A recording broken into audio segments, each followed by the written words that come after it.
میں پورے مجمع سے پوچھتا ہوں، آنکھوں سے کیا روتا تھا سید سجاد؟ میرا ایمان ہے ساروں کو پتا ہے، ایک دفعہ سارے بتا دیں، آنکھوں سے کیا روتے تھے سید؟ خون روتے تھے؟ ابھی بھی مولوی سے پوچھو گے کہ حسین کے لیے خون نکالنا چاہیے کہ نہیں نکالنا؟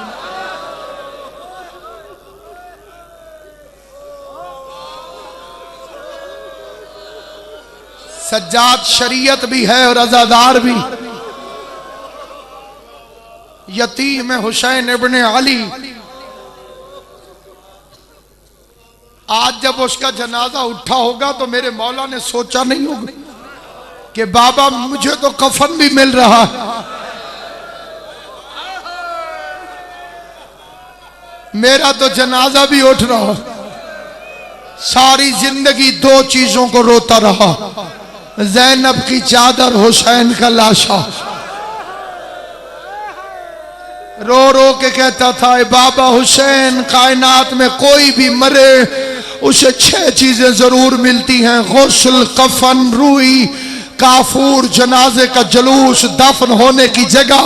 پھر رو کے کہتا تھا ہائے میرا غریب بابا حسین، آپ کو غسل آپ کے خون سے دیا گیا۔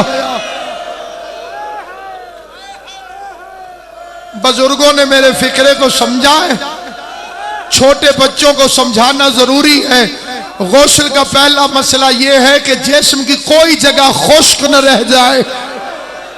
حسین کے جسم پر وہ جگہ نہ تھی جہاں سے بہہ کر خون نہ گزرا، اسی لیے امام نے فرمایا آپ کو غسل آپ کے خون سے دیا گیا۔ پھر رو کے کہتا تھا ہائے میرا مظلوم بابا، تیرے بدن پر اتنے تیر مارے گئے کہ آپ کا گوشت روئی کی طرح ہو گیا، روئی کی طرح ہو گیا، روئی کی طرح ہو گیا۔ پھر رو کے کہتے تھے بابا لوگوں کے جنازوں پر کافور ملتے ہیں، آپ کے زخموں پہ گرم ریت اٹھا کے پھینکی۔ اور پھر رو کے کہا بابا کائنات کے مرنے والوں کے جنازے کے جلوس نکلتے ہیں، آپ کے سر کو نوکے نیزہ پہ اٹھا کے شہر و شہر پھرایا گیا، اور میں زین العباد ساتھ میں گردن کو جھکائے ہوئے اجرکم علی اللہ جی بھر کے زین العابدین کو رو۔ سادات عظام سے گواہی لے کے فکرہ کہتا ہوں، بابا نزاکت شاہ جی، بابا صغیر شاہ جی، بابا امیر شاہ جی، پوری کائنات میں جب بھی کوئی مجلس ہو ہر ذاکر کہتے ہیں مومن تیرے ساتھ سجاد رو رہا ہے۔ آج کی مجلس میں سجاد تمہارے ساتھ نہیں ہے، سجاد تھک کے تابوت میں سو رہا۔ آج تمہارے ساتھ کون کون ہے؟ جس کی مجلس میں زین العابدین جاتا ہے، جس کی مجلس میں سجاد رونے جاتا ہے، 72 لاشوں کا اکلوتا ماتمدار آج سجاد کا جنازہ ہے۔ کسی کے ساتھ اکبر ہے، کسی کے ساتھ قاسم ہے، کسی کے ساتھ حسین ہے، کسی کے ساتھ عباس ہے۔ وہ غریب ہے زین العابدین جو کوفہ کے بازار میں پہنچا تو ایک جوان ہاتھ میں تلوار لے کے آیا، اس نے تلوار کو یوں گھمانا شروع کیا، یزید کے فوجی ڈر ڈر کے بھاگنے لگے۔ وہ جوان جو تلوار چلا رہا تھا وہ اس جگہ پر آیا جہاں پر حبیب کا قاتل حبیب ابن مظاہر کے سر کو لے کے کھڑا تھا۔ کربلا کے شہیدوں میں حبیب وہ واحد شہید ہے جس کا سر مکے میں دفن ہے، جنت المعلی کے اندر۔ یہ کیسے پہنچا؟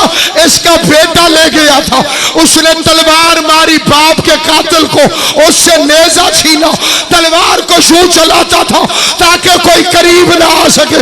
اپنے باپ کا سر اٹھایا، اپنے باپ کے چہرے سے خون اور مٹی کو صاف کیا، پھر باپ کا منہ چوما۔ حبیب کے بیٹے نے باپ کا منہ چوما اور چیخ کر کہا جن کے جوان بیٹے ہو ان کے باپ کا سر نوکے نیزہ پر سوار نہیں ہوتا۔ میں نے پڑھ لیا، تم نے سن لیا۔ سجاد ہتھکڑیوں میں تڑپنے لگا، رو کے کہتا تھا اے بابا حسین مجھے